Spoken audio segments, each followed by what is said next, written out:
give them some sort of an assignment, like a quick, easy one, okay, that they can immediately get back to me with. So this would it be like, okay, man, I'm going to send you this over to your email, but do me a favor. Sometimes it'll go other places. So will you do me a favor? As soon as we hang up, will you just send me an email? You can just be like, what up? It can be test.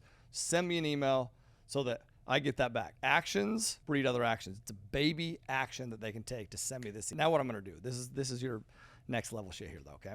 They send me this email that just says test, whatever. And now what am I going to respond back with? Some sort of a positive label. Like, hey man, thank you so much for being so responsive. Man, appreciate you following through. Because what do I want them to do throughout the rest of this process? Keep up with that positive label. See, once we have a positive label, especially something that we believe in, and that's easy for them to believe in that positive label because they really were just responsive. They really did just do something like that. And so now they want to continue with that.